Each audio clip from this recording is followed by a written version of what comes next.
Esto es el Rincón Filosófico desde el Rincón de mi hamaca. Esto es nada menos que el Rincón Filosófico desde el Rincón de mi hamaca. Qué bueno que están aquí. Los saludo desde este bellísimo día, esta bellísima noche de ventarrón medio raro. Estamos cambiando de estación y no exactamente así de estación de autobuses o estación de microbuses o estación de combis y minibuses, no, ni tampoco de estación de Tren Maya, no, estamos cambiando de estación de año. Ahí está, ya se terminó el invierno y empieza la primavera. Yo no sé a quién se le ocurrió inventar las estaciones del año, pero realmente fue chingón, porque le dio perfectamente al clavo. Primavera, verano, otoño e invierno. ¡Hala! En Yucatán solamente hay verano y verano más caliente, pero esa es otra cuestión. Y ahorita en esta época del año pasan un montón de cosas, sobre todo en el mes de marzo se festejan un montón de cosas. O sea, por ejemplo, se festeja obviamente la primavera, pero además se festeja el natalicio de Juárez. Pero además de eso también se festeja el equinoccio. El equinoccio no se festeja, el equinoccio tiene lugar allá en Chichén Itzá porque es el solsticio de primavera y es cuando baja Kukulcán, ve la porquería de mundo que estamos dejando y ¡hala! Se vuelve a ir. Un hecho histórico de trascendencia es algo que sucedió exactamente el día 18 de marzo del año de 1938. ¿Y qué sucedió ese año? Pues la expropiación petrolera, que agarró Lázaro Cárdenas y dijo así: ¿Ya pasa en qué?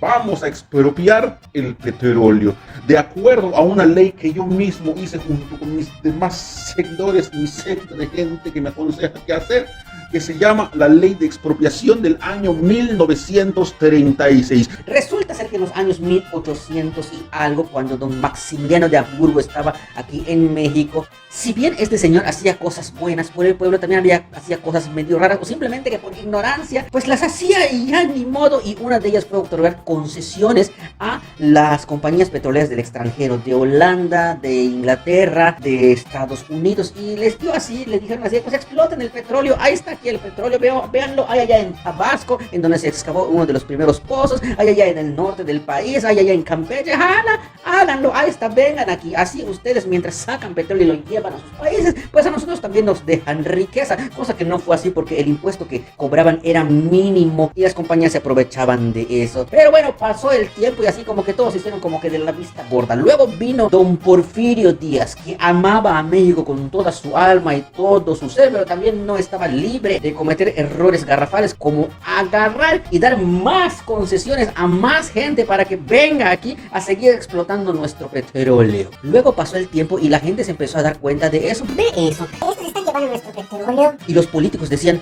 Y la riqueza que nos debe dejar a nosotros, mira cuánto está vendiendo el barril allá, y por qué nosotros no tenemos un poquito de ese dinero. Hay que hacer algo para que las compañías nos den un poquito de eso que ellos están ganando. Y más o menos fueron algunos presidentes como Francisco I. Madero, que dijo: vamos a ponerle un impuesto a cada barril de petróleo. Cada barril de petróleo le vamos a poner 3 centavos de peso. ¿Qué? Las compañías pusieron el grito del cielo, dijeron: ¿qué? ¿Por qué? Si nos estás agarrando y nos estás explotando, no es posible.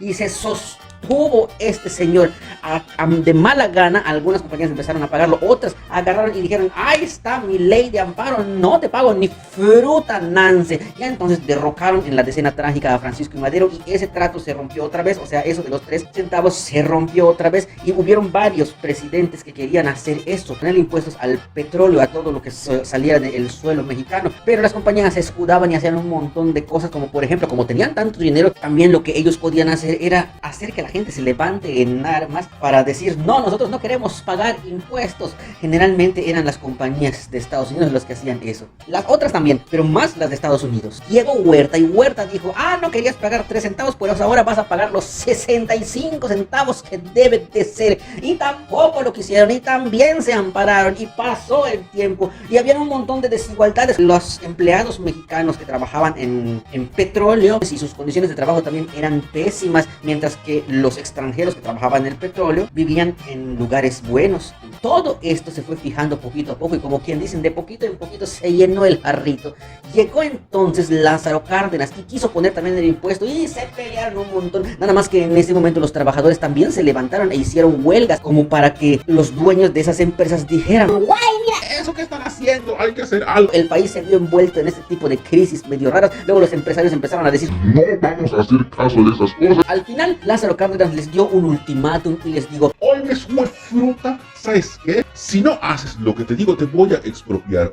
Y saben que es expropiar, agarrar y que todo eso que tienes tú ahora va a ser mío y me vale 3 kilómetros de cuerda para lazar caballo, que te hinche un huérfano, va a ser mío. las empresas quisieron ampararse pero ya no pudieron y luego dijeron: bueno, está bien, vámonos al diálogo. Claro, ahora sí, vámonos al diálogo, pero eso lo hicieron a última hora, en el momento en que Lázaro Cárdenas dijo: Bailó Berta, ¿oyeron? Se van a la Berta todos. las empresas entonces dijeron: no, espérate, vamos a hablarlo, si estamos chupando tranquilos. Pues ma y ma es ma. Y las empresas tuvieron que irse, dejaron al país muy mal, por cierto, porque lo dejaron sumido en una crisis. En la ley se contemplaba de que todas las empresas que se fueran, lo que iba a pasar es que a 10 años se les iba a pagar lo que ellos habían trabajado o la infraestructura que habían dejado.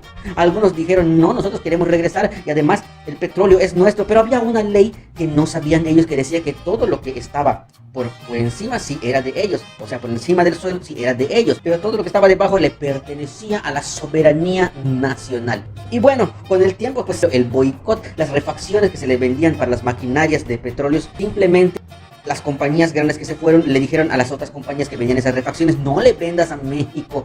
Y otras personas decían: no le compres petróleo a México. Incluso hubo una vez que el petróleo mexicano estaba yendo y lo decomisaron. Siempre salieron adelante y siempre se comprobaba de que sí, el petróleo era de nosotros, de México, porque ellos decían que era robado.